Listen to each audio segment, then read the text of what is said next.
जर तुम्हालाही रोज रोज भाजी चपाती खाऊन कंटाळा आला असेल आणि काहीतरी नवीन बनवून खायची इच्छा असेल, तर ही रेसिपी घरीच बनवून तयार करा. छान असा पनीर पुलाव रेसिपी. पनीर पुलाव किंवा पनीर बिर्याणी जरी म्हटलं तरी चालेल. खूप छान असा आणि टेस्टी तयार होतो. चला तर मग रेसिपीला सुरू करूया. इथं मी एका बाउलमध्ये अर्धा किलो पनीर घेतला आहे आणि याचे मी छोटे छोटे पीसेस कट करून घेतलेत. जरा मोठेच आहेत, पण तुम्हाला जर यापेक्षा छोटे पाहिजे असेल तर तुम्ही यापेक्षाही छोटे पीसेस करू शकतात.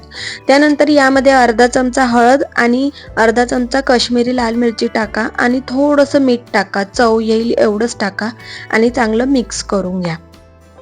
आता हे पनीरमध्ये सगळं मसाले मिक्स झाल्यानंतर हे पनीर आपल्याला असंच मॅरिनेट होण्यासाठी ठेवून द्यायचं आहे.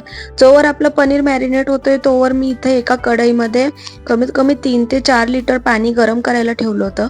पाणी गरम झाल्यानंतर यामध्ये खडे मसाले टाका. खडे मसाल्यामध्ये मी इथं 2 तेजपत्ता, 2 दालचिनी, आपली एक मोठी इलायची, 1 चमचा जिरं आणि 2 चक्री फूल असं सगळं खडे मसाले जे होते, थोडेसे 4-5 लवंग, 4-5 मिरी असं घेतलं आहे आणि ते सगळं पाण्यात टाकून घेतलं आहे आणि चवीनुसार थोडंसं मीठ टाका. त्यानंतर इथं मी 4 वाट्या तांदूळ धुवून यामध्ये टाकून मिक्स करून घेतला आहे आणि आता आपल्याला याचा भात शिजवून घ्यायचा आहे. हा भात आपल्याला जास्त शिजवायचा नाहीये, फक्त म्हणजे 80 ते 85% एवढाच शिजवायचा आहे. म्हणजे नखाने जरी तोडला ना तर तो तांदूळ तुटेल असा एवढाच शिजवून घ्यायचा आहे. तर बघा इथं छान असा आपला भात शिजून झालेला आहे. आता हा भात आहे ना मी एका चाळणीने दुसऱ्या मोठ्या चाळणीत काढून घेणार आहे. बघा या पद्धतीने माझ्याकडे एक छोटी अशी चाळणी पण आहे. त्याने मी सगळा भात या पाण्यातून उपसून घेणार आहे. उपसून घेणार आहे म्हणजे याचं पाणी पूर्ण ड्रेन करून टाकायचंय, म्हणून मी हा भात काढून पुन्हा एका मोठ्या चाळणीत काढलाय. त्यानंतर एका कढईमध्ये मी इथं 3 ते 4 मोठे चमचे तेल गरम केले. तेल गरम झाल्यानंतर इथं मी 2 मोठे कांदे लांबसर कापून घेतले आहे आणि याला चांगला खरपूस होईपर्यंत हा कांदा आपल्याला तळून घ्यायचा आहे. तर बघा मी कांदा तळून एका प्लेटमध्ये काढून घेतलाय. त्यानंतर ज्या तेलामध्ये कांदा तळला होता त्याच तेलामध्ये जे पनीर आपण मॅरिनेट करून ठेवलं आहे ते पनीर आता या तेलामध्ये तळून घ्यायचं आहे. हे पनीर आपल्याला चांगलं म्हणजे असं कुरकुरीतपणा येईल असं आपल्याला हे पनीर तळून घ्यायचं आहे. पनीर तळल्यानंतर त्याच तेलामध्ये इथं मी 2 मोठे कांदे चांगले लांबसर कापून घेतले आहेत आणि ते कांदे या तेलामध्ये चांगले मऊ होईपर्यंत आपल्याला परतवून घ्यायचं आहे. कांदे मऊ झाल्यानंतर यामध्ये मी 3 मोठे टोमॅटो चांगले बारीक चॉप करून घेतले आहेत. हे मी चॉपरमध्ये चॉप केलेत. हवं तर तुम्ही मिक्सरमध्ये थोडंसं जाडसर असं प्युरी तयार करूनही तेही घेऊ शकतात. पण मी इथं माझ्याकडे चॉपर होतं म्हणून मी चॉपरमध्ये थोडे अगदी म्हणजे बारीक असं पेस्ट सारखं तयार होईल असं मी टोमॅटो चिरून घेतलेत. त्यानंतर यामध्ये 2 चमचे अद्रक लसूणची पेस्ट टाका.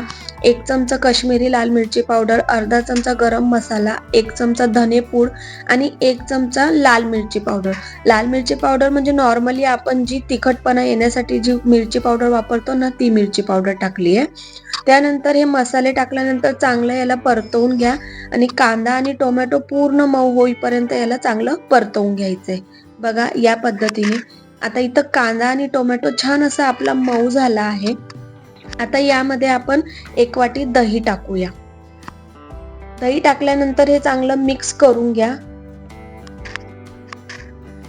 मिक्स झाल्यानंतर या ग्रेव्हीला छान असं तेल सुटतं. तर बघा छान अशी आपली इथं ग्रेव्ही तयार झाली आहे. त्यानंतर इथं आपण जे पनीर तळून ठेवलं होतं ते पनीर या ग्रेव्हीमध्ये टाकून घ्या आणि एक 5 मिनिटं चांगलं उकळून घ्या. म्हणजे मिक्स करून घ्या आणि चांगलं 5 मिनिटं एक उकळी काढून घ्या.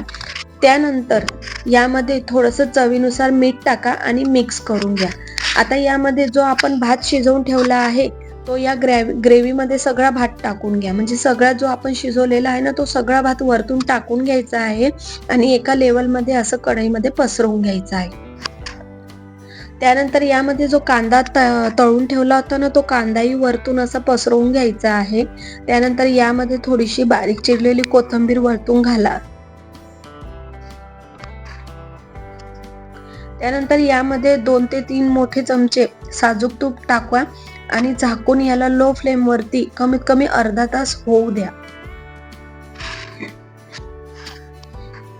अर्ध्या तासानंतर तुम्ही बघणार तर छान अशी वाफ निघते आणि छान असा आपला पनीर पुलाव तयार झाला आहे. खूप छान आणि टेस्टी तयार होतो. याला तुम्ही पनीर पुलाव किंवा पनीर बिर्याणी असंही म्हणू शकतात. तर याला तुम्ही कोशिंबीर सोबत म्हणजे टोमॅटो, कांदा, काकडीची जी कोशिंबीर येते ना, त्यासोबतही खाऊ शकतात. खूप छान आणि असा टेस्टी लागतो. जर तुम्हाला आजची रेसिपी आवडली असेल तर चॅनलला लाईक, शेअर, सबस्क्राईब नक्की करा.